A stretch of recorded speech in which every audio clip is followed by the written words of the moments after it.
Greetings,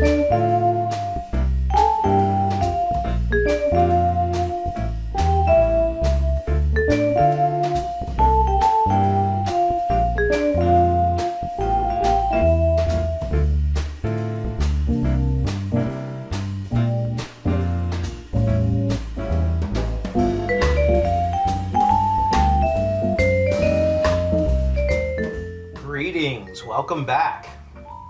So it's the end of the month and we have an extra day at the end of the month this year because it is leap year. So we have a February 29th. And it's odd how we have a February 9th every 4 years, but January has 31 days and March has 31 days, and sandwiched between them is a month with only 28 days. I mean, wouldn't it make more sense just to take one day off January, one day off March, give it to February so they all have 30 days? I don't know. Maybe it'll disrupt the atmospheric planetary algorithm. I don't know.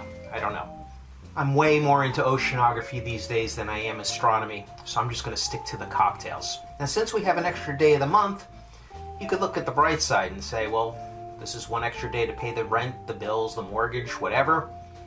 Or, if you're a woman that's been waiting way too long for that person in the relationship you're in to propose to you, today it is socially acceptable for you to propose to them. And that was started about 100 years ago from a woman's society. And I don't know that it ever caught on. I mean, in all my years, I never heard of a woman proposing to a man. I'm sure it's been done, and I'm sure you don't have to wait for a leap day and leap year, so today may be the day you go out and propose if you waited a little bit too long and you really want to see where this other person in your relationship is at. Maybe it's just a good excuse to have a cocktail. And this one today isn't tiki, but there are pirates involved. So I mentioned this cocktail was about pirates.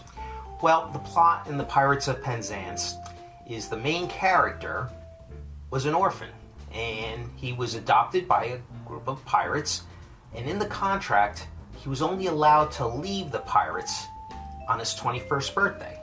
The problem was that he was born on February 29th, which meant that he wouldn't see his 21st birthday until he was 64. Sure, he's been alive for 21 years, but it said in the contract his 21st birthday.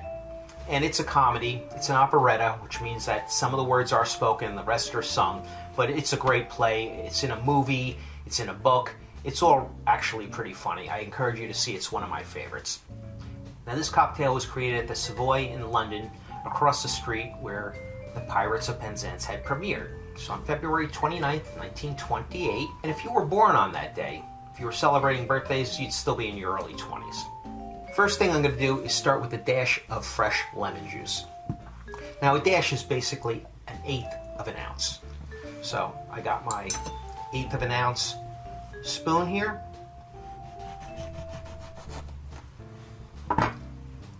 And this does call for a lemon rind garnish, so I'm going to do that first. You always want to create your garnish or do your zesting prior to squeezing. Again, just a dash, that's about it. One dash into a mixing cup with ice. Now, this gin wasn't around back then, and you could probably use any gin. I'm going to use this one.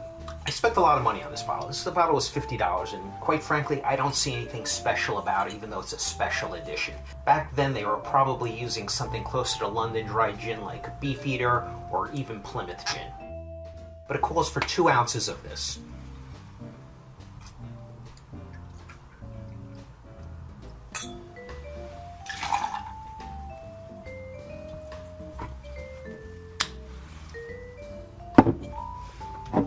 Half ounce of Grand Marnier, which is basically cognac flavored with oranges.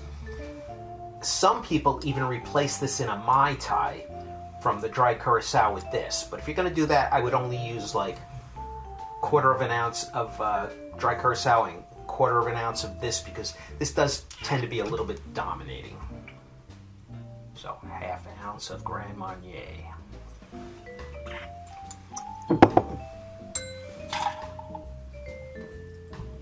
And a half ounce of red vermouth. Make sure it's fresh, please. That's why people don't like Negronis or Martinis, because it sits in the refrigerator or it sits on the shelf for way too long. When it's fresh, it's best. And now we just shake.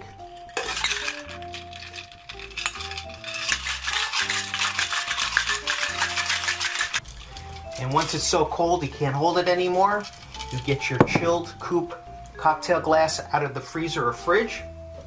Now a coupe is probably what they were using back then. Martini V glasses, like this one, were invented, but they didn't come till the later 20s and they didn't really catch on for decades later. So I'm going to use a coupe today. Double strain this.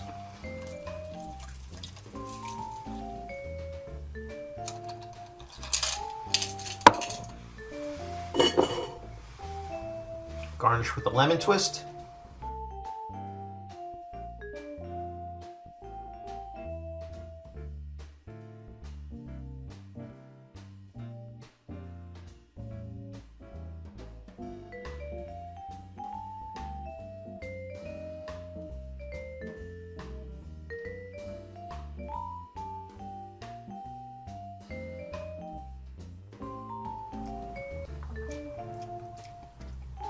It's interesting. I don't know that I love it. I can't say that it's my favorite. Using more lemon juice will improve it. I guess I'll try this cocktail again in 4 years. I know some friends of mine went up to New York and they had it with rum. I'm not going to try it with rum today. I'm just going to sip this one slowly. So, thanks for joining. Mahalo, cheers, and I'll see you on this day again in 4 years.